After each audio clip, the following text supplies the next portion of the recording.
Hello student, आज हम class 10th की यूपी बोर्ड में एनसीईआरटी के पैटर्न से हम लोग स्टार्ट करेंगे। एनसीईआरटी की पैटर्न में यूपी बोर्ड हिंदी मीडियम में, तो इसकी बहुत सारे अभ्यास है। इसमें हम लोग पहला अभ्यास पढ़ेंगे आपका वास्तविक संख्याएं। वास्तविक संख्याएं, अब वास्तविक संख्याएं में देखते हैं क्या है इसमें पहला क्या है आपका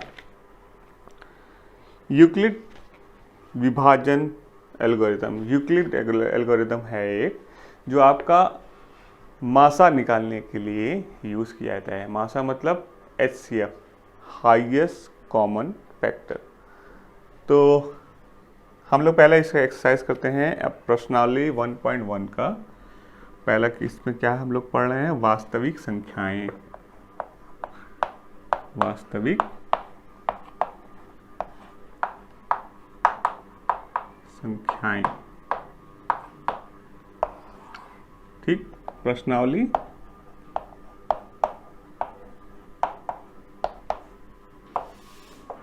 1.1, ठीक है। इसका पहला क्वेश्चन देखते हैं। पहला क्वेश्चन कह रहा है कि निम्नांकित संख्याओं का HCF ज्ञात करो। HCF मतलब मासा। ज्ञात करने के लिए यूक्लिड विभाजन एल्गोरिथम का प्रयोग कीजिए। यूक्लिड तो दिया हुआ है हमारे पास 1, 3, 5 और क्या दिया हुआ है, और दिया है 2 2 5, 2 2 5। अब यूक्लिड के लिए क्या करना रहता है कि यूक्लिड विभाजन के लिए सबसे पहले हम ये 1 3 5 ऐसे यहाँ रख दिया और इसको इससे डिवाइड कर दिया 2 2 5 से। तो 13 दूनी 26 ज़्यादा हो जा रहा है, एक बार जाएगा 1 3 5, ठीक है। इसको ऐसे किया, डिवाइड किया, ये कितनी बार गया, एक बार ना। फिर यहाँ पर ये 9 आ गया, ठीक, क्योंकि 12 9 आ गया। अब यहाँ पर डिवाइड करने पर अगर रिमाइंडर यहाँ बच रहा है, अगर रिमाइंडर यहाँ पर बच रहा है तो इस वाली वैल्यू को उठाकर यहाँ पर रख देंगे। यहाँ पर रिमाइंडर बच गया तो अब 1 3 5 को यहाँ रख देते हैं। 1 3 5, अब डिवाइड किया, कितनी बार गया, एक बार।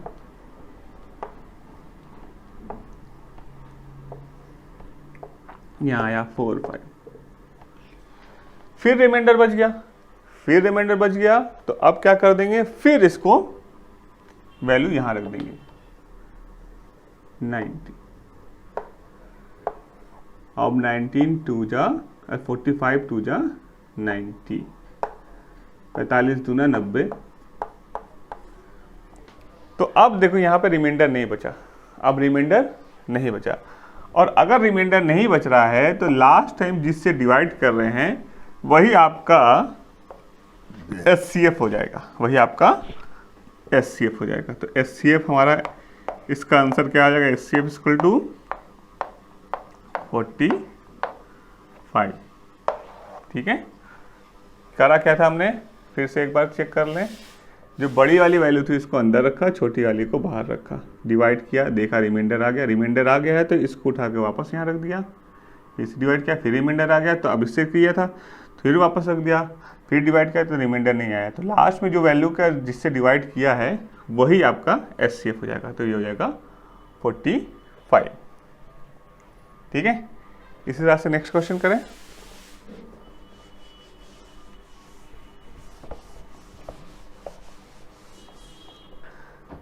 ठीक है, तो नेक्स्ट क्वेश्चन में करा 196, तो 38220 एक बार गया है ना, एक बार जाएगा 196। डिवाइड किया, हमें डिवाइड कब तक करना है, जब तक रिमाइंडर हमें ना मिल जाए। 6 और यहाँ पे हो गया 8 और ये 1, ये 2। अब कितनी बार जाएगा मैक्सिमम बाय, यहाँ पर 9 बार जाएगा। पहली बार एक बार गया, 9 बार। तो 196 में 9 से करा, तो 9 6 54, 9 9 81, 9 9 1 54 के 9 छक्का 54 के 4, हाथ से लगा 5, 9 9 81, 5 86 और 9 कम 9 8 17 17 64 17 64। ये माइनस किया तो 8 4 12 8, यहाँ पे हो गया आपका 9, ठीक है, और ये 0 हो गया, ये तो कट गया ना। अब क्या बचा, 0 0 उतार लिया। 0 उतारने के बाद अब कितनी बार जाएगा, 2 चौके 8 4 बार जाएगा मैक्सिमम, देखते हैं। तो 4 बार, 4 9 चौके 36 के 6, यहाँ से लगा 3, 4 एकम 4, क्या कर रहा हूँ मैं, 196 है, सॉरी, हाँ, 4 छंग 24 के 4, हाथ से लगा 2, ठीक है। तो और 4 9 36 और 2 38 और 4 एकम 4 और 3 7 784। अब यहाँ पर 6 आ गया, यहाँ पे 9 आ गया, यहाँ पर 6 आ गया। अब देखिए यहाँ पर रिमाइंडर, सॉरी ये 4 बार नहीं 5 बार जाएगा, देखिए यहाँ पे आ गया, ये 5 बार जाएगा, 5 बार में पूरा कट जाएगा। 5 बार आया, 4 बार नहीं आ रहा, 5 बार जाएगा, तो 5 बार में पूरा कट गया। तो 5 बार कर देखेंगे, 5 छक्का 30 के 0, 5 9 5 9 45 और 3 48 और 5 कम 5 4 9, ये पूरा का पूरा कट गया। और अगर पूरा का पूरा कट गया है तो हमारा ये जो आपका LCF आएगा, आपका ये पूरा हो जाएगा, LCF आपका हो जाएगा 196, ठीक है, ये पूरा का पूरा कट गया। और अगर रिमाइंडर आता है तो हम लोग उसको कंटिन्यू करते रहते हैं। इसी तरह से आगे के भी क्वेश्चन है।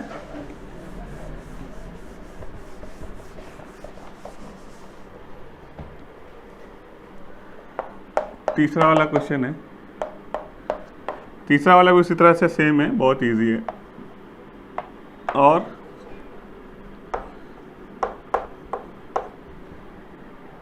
टू टू 5, तो 2 2 5 है, 8 6 7, जो बड़ा वाला है उसको अंदर रखें, इसको इधर कर दिया। तो 2 चौके 8 4 3 3 बार करके देखे थे, 2 2 5 3 से, 3 बचे 15 के 5, हाथ से लगा 1, 3 दूनी 6 1 7, 3 दूनी 6 1 7, ठीक है।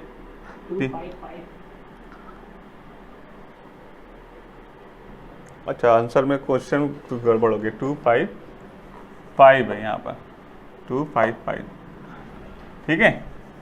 तो 2 5 5 है, 3 बचे 15 के 5, 3 बचे 15 और 1 16, 3 दूनी 6 1 7, ठीक है।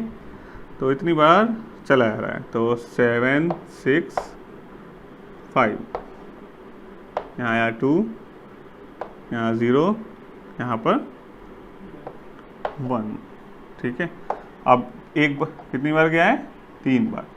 अब तो एक बार यहाँ पे जा रहा है तो नहीं गया, रिमाइंडर आ गया हमारे पास, रिमाइंडर आ गया तो इसको यहाँ पे वापस रख देते हैं, 2 5 5, ठीक है। अब कितनी बार जाएगा, 2 बार, 2 बार गया तो 204, यहाँ पर आया 1, यहाँ पे आया 5 और यहाँ पर फिर रिमाइंडर आ गया था, फिर 102 यहाँ पे वापस ले लिया। तो कितनी बार गया, 2 102, ठीक है।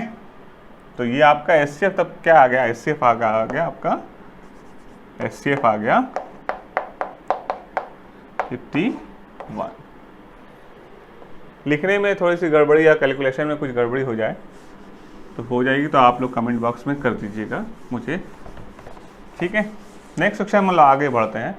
ये यूक्लिड वाला था आपका, इसमें कह रहा है नेक्स्ट वाले में सेकेंड क्वेश्चन कह रहा है, इस टाइप के क्वेश्चन को आपको थोड़ा सा एक बार रट भी सकते हैं। ये अभी जो बता रहे हैं हम, 6q + 3 और 6q + 5, तो कह रहा है कि दर्शाइए कि कोई भी धनात्मक विषम पूर्णांक 6q + 3 6q + 5 के रूप का होता है जहाँ q एक कोई पूर्णांक है। तो मान लेते हैं ये a बराबर, हम ऐसे इस तरह से लिख सकते हैं, a बराबर आपका मान लेते हैं हम 6q प्लस r, जहाँ आपका ये आपका वो r क्या है, रिमाइंडर है। तो इसकी इस r रिमाइंडर की वैल्यू कहाँ तक हो सकती है, मैक्सिमम वैल्यू हो सकती है r क्या हो सकती है, r हो सकता है आपका 0 1 2 3 1 2 3 4 और 5, या तो 0 आएगा या तो ये आएगा रिमाइंडर, ठीक है। तो अगर कोई भी वैल्यू होगी तो उसकी मैक्सिमम वैल्यू आपकी क्या हो जाएगी, 6q प्लस 6q हो जाएगी और 6q प्लस 1 हो जाएगी। 6q क्यों 6 तक है, 6 से मल्टीप्लाई है तो 6 रिमाइंडर कितना होगा, 0 से लेकर 5 तक ही रहेगा, 6 तो रहेगा नहीं। तो 6q प्लस 2 इसी तरह से चलेगा, 6q plus 3 6q plus 4 6q plus 5, ठीक है। तो यहाँ पे यही कह रहा है कि q एक पूर्णांक है, तो अब वैल्यू रख के हमने देख लिया।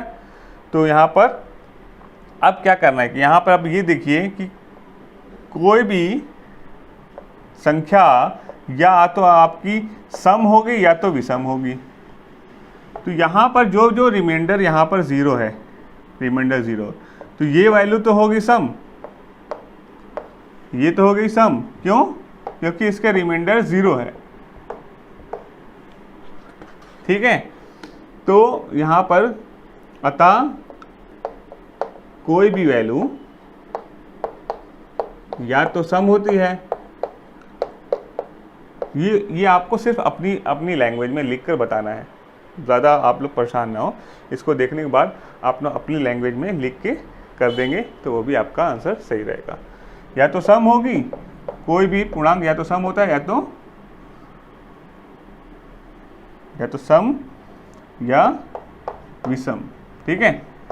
तो अगर हमें सम संख्या मिल गई है, ये है सम, ये है सम, ये है सम, तो अतः ये 6q प्लस 1 और 6q प्लस 3 और 6q प्लस 5 ये क्या हो जाएगी, आपकी विषम संख्या हो जाएगी, ठीक। इस तरह से हम आगे बढ़े। तीसरा क्वेश्चन कह रहा है, ये आपको एक बार करके करेंगे ना, प्रैक्टिस करेंगे तो आप लोग को आ जाएगा।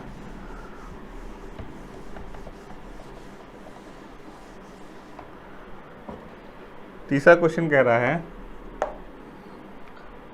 परेड में 616 सदस्य वाली एक सेना है। सेना की टुकड़ी को 32 सदस्यों वाली एक आर्मी बैच के पीछे मार्च करना है। दोनों समूह को समान संख्या वाले स्तंभों में मार्च करना है। उन स्तंभों के अधिकतम संख्या क्या होगी, ठीक है।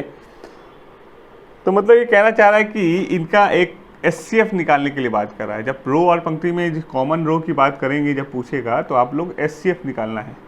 तो SCF निकाल दें इसका, किसका है 616 और कितना है 32 से, ठीक है। तो इसका मैक्सिमम रो क्या निकलेगा, तो 32 दूनी 64 हो जाएगा, मगर एक बार गया 32, 9 2 11, 2 6 3 दान में 30, 9 पर देखें,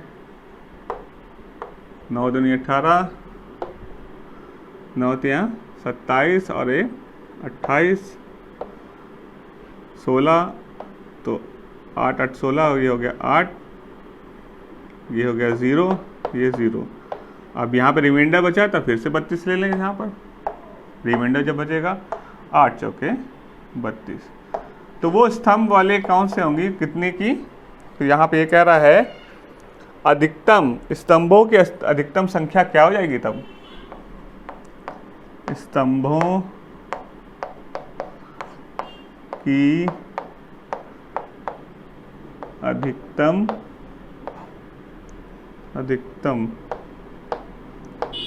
संख्या क्या हो जाएगी आपकी, वो हो जाएगी 8। ये आपका आंसर, ठीक है।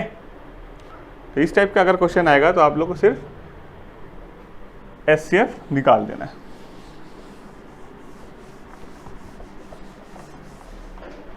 नेक्स्ट क्वेश्चन आगे हम बढ़ते हैं। यूक्लिड विभाजन प्रमेयिका का प्रयोग करके दर्शाइए कि धनात्मक पूर्णांक वर्ग किसी पूर्णांक के लिए 3m प्लस 1 के रूप का होता है। ठीक है, इसमें यहाँ पर संकेत भी दिया है। मान लीजिए कि कोई धनात्मक पूर्णांक x है, जब q ये ऐसे करके दिया हुआ है। ठीक है, तो मान लीजिए हमारे पास यहाँ पर दिया हुआ है, चौथा क्वेश्चन है, माना संख्या क्या है, माना x कोई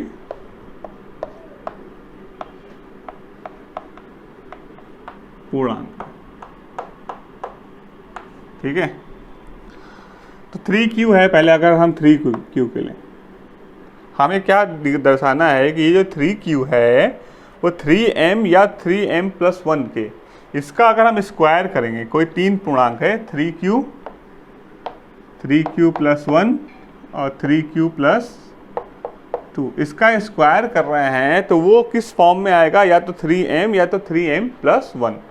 तो m बराबर अगर ये है, ये m है, अगर m नहीं, सॉरी इसको m नहीं मानते, 3m प्लस 3 के हमें लाना है किसमें, किस फॉर्म में लाना है, या तो 3m लाना है या तो 3m प्लस 1 के फॉर्म में। तो इसका स्क्वायर करके देखें, 3 3 9q स्क्वायर, तो इसको इस तरह से लिख सकते हैं 3 इंटू 3q स्क्वायर। तो यहाँ पर 3m ये वाली वैल्यू क्या हो जाएगी आपकी, m 3q के फॉर्म में, 3m के फॉर्म में होगी ना, 3m के फॉर्म में, 3 से मल्टीप्लाई है उस संख्या का। नेक्स्ट वाला करके देखें, स्क्वायर किया तो 3q का स्क्वायर जब करेंगे तो 9q स्क्वायर प्लस 3 दूनी 6q प्लस 1। ठीक है, अब क्या कर दें हम, क्या आना चाहिए यहाँ पर, यहाँ पे आना चाहिए 3m होना चाहिए इस फॉर्म में, और या तो 3m प्लस 1। तो इसको इस तरह से लिख सकते हैं, यहाँ पर 3 कॉमन ले लें अगर, तो 3q square plus 3q plus 1। तो ये वाली वैल्यू पूरी जो हो गई आपकी m हो गई ना। अब देखिए 3m प्लस 1 के फॉर्म में हो गई ना, 3m प्लस 1, या तो ये होगा या तो ये, तो इस फॉर्म में आ गई। अब इसको करके देखते हैं, तो इसका स्क्वायर करें तो 9q स्क्वायर प्लस 3 दूनी 6 दूनी 12, 12q प्लस 2 दूनी 4। ठीक है, अब यहाँ पे देखिए, यहाँ पे क्या कर देते हैं, थोड़ा इस 4 को हम थोड़ा चेंज कर देते हैं, 9q स्क्वायर प्लस 3 प्लस 1 कर सकते हैं, इसको 4 को कर सकते हैं। अब यहाँ से इसमें से 3 कॉमन ले लेते हैं, तो 3q स्क्वायर 3 चौके 12, 4q प्लस 1 प्लस 1।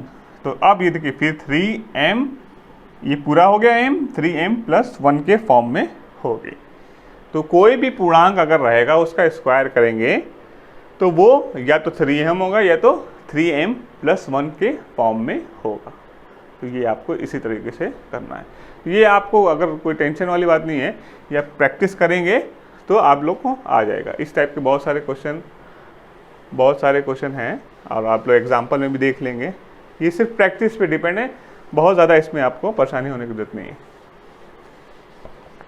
इसी बात पे नेक्स्ट वाला करते हैं। यूक्लिड विभाजन प्रेमिका का प्रयोग करके दर्शाइए कि धनात्मक पूर्णांक का घन 9m प्लस 1 या 9m प्लस 8 का रूप का होता है। ठीक है, अब मुझे ये दर्शाना है। तो मान लेते हैं यूक्लिड के हिसाब से, माना वो पूर्णांक क्या क्या हो जाए, क्या है, हमें लाना है 3m 9m प्लस 1। तो कोई मान लेते हैं, 3m लाइन से करना है, 3m प्लस 1 और 3m प्लस 2। ठीक, का घन करना है अब मुझे। अब इसका घन करें, मुझे दर्शाना है किस फॉर्म में दर्शाना है इसको, या तो ये संख्या होगी 9m या 9m + 1 में होगी या 9m + 8 में, इस तरह से होगी। तो 3m का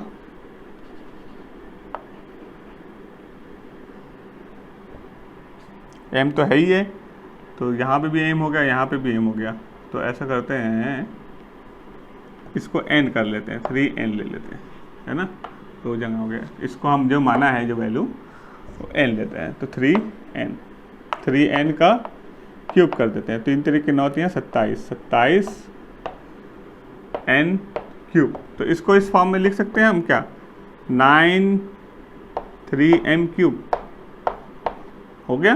तो ये वाली वैल्यू n क्यूब, ये वाली वैल्यू क्या हो गई, इस फॉर्म में होगी ना, 9m के फॉर्म में। देख रहे हैं, ये वाले को पूरे को m मान लिया, इस वाली वैल्यू को पूरा m मान लिया, तो ये 9m के फॉर्म में हो गई। इस तरह से आगे वाले देखते हैं, 3n + 1 का क्यूब। तो इसका क्या होता है, a क्यूब + b क्यूब का फॉर्मूला आप लोग याद है, a cube 27n cube + b cube +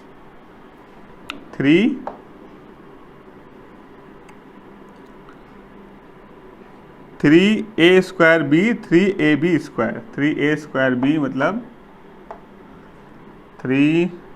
9n² × 1, है ना।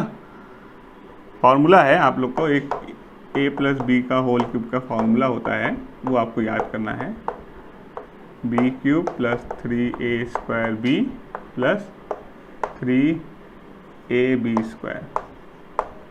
तो 3ab², अब क्या बचा, 3n + 1 × 1, ठीक है। तो ये 27m क्यूब हो गया,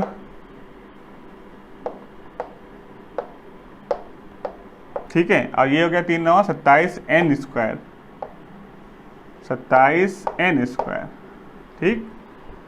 इसी तरह से आगे आपका 3 तरीके 9 9n और प्लस लास्ट में ये वाला 1 को लास्ट में कर दिया। अब यहाँ से इसमें से पूरे में से n 9 कॉमन ले सकते हैं, तो 9 3 27, ये क्या हो गया, 3n, हर जगह n है ना, बाद में हमें m करना है। तो n² + 3n² + n + 1, तो ये वाली वैल्यू जो देख रहे हैं आप, तो 3m के फॉर्म में हो गई, ठीक है। तो 9m + 1 के फॉर्म में, ये वाली, ठीक। इसी तरह से लास्ट वाला क्वेश्चन जब करेंगे, इसी के लास्ट वाला पार्ट जब स्क्वायर करते हैं, तो इसको हम रफ कर देते हैं, ठीक। तो रफ करते हैं, लास्ट वाला पार्ट में क्या कह रहा है, 9m 3n + 2 का। अब इसका हम क्यूब करते हैं तो क्या हो रहा है, तो 27n क्यूब + 8 + 3a² b, मतलब 3 × 9n² × 2 + 3ab² +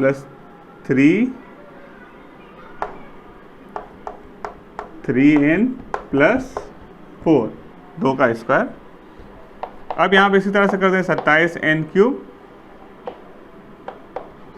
+ 8 27n², सॉरी 27 दूना 54 हो गया, और 3 तरीके 9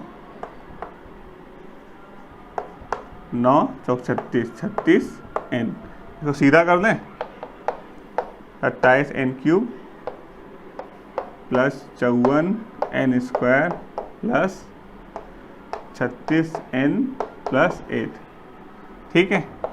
तो ये आप यहाँ से फिर से 9 कॉमन ले लिया, तो 9 3 27, 3n क्यूब + 9 9 छक्का 54, 6n² + 9 चौके 36, 6 4n + 8। अब यहाँ पे ये वाली वैल्यू जो हो जाएगी 9, ये जो 9 वाला लाना है, कॉमन लिया है, तो ये पूरी वाली वैल्यू हो गई m। तो 9m + 8। तो पहला वाला किस फॉर्म में आया था, 3n में, दूसरा वाला पहला वाला फॉर्म आया 9m में, दूसरा वाला 9m + 1 के, और लास्ट वाले में देख रहे हैं कि ना 9m + 8 के फॉर्म में। तो मुझे यही प्रूव करना था। तो यहाँ पे लिख देंगे कि हाँ, किसी भी नंबर का घन करने पर वो इस फॉर्म में ही आती है किसी पूर्णांक में। तो 5 क्वेश्चन में आप लोग का यही क्वेश्चन था। नेक्स्ट प्रश्नावली में हम लोग देखेंगे आगे। तो अभी के लिए बहुत हो गया है, और आगे इसमें कोई प्रॉब्लम है, कोई डाउट है, तो आप लोग क्वेश्चन करें, कमेंट बॉक्स में ज़रूर कोशिश करें। और चैनल को सब्सक्राइब नहीं किया है तो चैनल को सब्सक्राइब करें और अपने फ्रेंड लोग में भी शेयर करें। Thank you.